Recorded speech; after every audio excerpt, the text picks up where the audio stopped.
অবশেষে দেশে ফিরেছেন বিএনপির ভারপ্রাপ্ত চেয়ারম্যান তারেক রহমান। কিছুক্ষণ আগে বাংলাদেশের হযরত শাহজালাল আন্তর্জাতিক বিমানবন্দরে ল্যান্ড করেছেন তিনি। শুরুতে বিমানবন্দর পাস হয়ে মির্জা ফখরুল ইসলাম আলমগীরকে এভাবে জড়িয়ে ধরে আলিঙ্গন করে নিজের অনুভূতি প্রকাশ করতে গিয়ে আবেগতাড়িত হয়ে পড়েছেন তারেক রহমান। পাশাপাশি ফুলের মালা দিয়ে তাকে বরণ করে নেওয়া হয়েছে। সব কিছু মিলিয়ে বিমানবন্দর এলাকা জুড়ে একটি আবেগঘন পরিবেশের লক্ষ্য করেছি আমি। আসলেই তো দীর্ঘ 17 বছর পর বিএনপির ভারপ্রাপ্ত চেয়ারম্যান তারেক রহমান দেশে ফিরেছেন।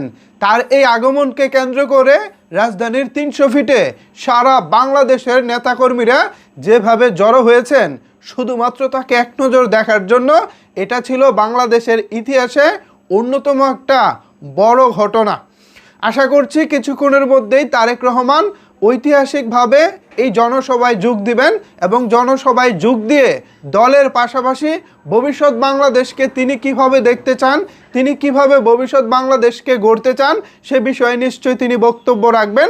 পাশাপাশি সমসাময়িক বাংলাদেশকে আমরা যেভাবে দেখতেছি, ভবিষ্যৎ বাংলাদেশ কেমন হবে, একটা অস্থির সময়ের মধ্যে দিয়ে বাংলাদেশ যাচ্ছে, সব কিছু মিলিয়ে তারেক রহমানের এই আগমনে আশা করছি বাংলাদেশ স্বস্তির নিঃশ্বাস ফেলবে। এছাড়াও এই মুহূর্তে সারা ঢাকা শহরে যেভাবে তারেক রহমানকে রিসিভ করার জন্য সবাই উজ্জীবিত আছেন, এটা আসলে একটা আমার লাইফে দেখা অন্যতম স্মরণীয় ঘটনা বটে। এই তারেক রহমান, আমি প্রায় তখন ছোট, অনেক ছোট, খুব একটা যে বুঝি তা না, আবার কম বুঝি এরকমও না। বিটিভিতে দেখতেছিলাম যে তারেক রহমান বিদেশে চলে যাচ্ছেন, চিকিৎসার জন্য যাচ্ছেন, আদৌ আসবেন কিনা একটা অনিশ্চয়তা তৈরি হয়েছিল। এরপর থেকে একে একে কেটে গেল দীর্ঘ প্রায় 17 বছর। ফাইনালি তিনি দেশে আসলেন এবং একটা অন্যরকম পরিবেশ পরিস্থিতি বিমানবন্দরে তৈরি হয়েছে। কিছুক্ষণের মধ্যেই তারেক রহমান যাবেন ঢাকার 300 ফিটে, সেখানেই তিনি জনসমক্ষে ভাষণ দিবেন, জনগণের সামনে কথা বলবেন। দেখা যাক পরবর্তী পরিস্থিতি কি হয়।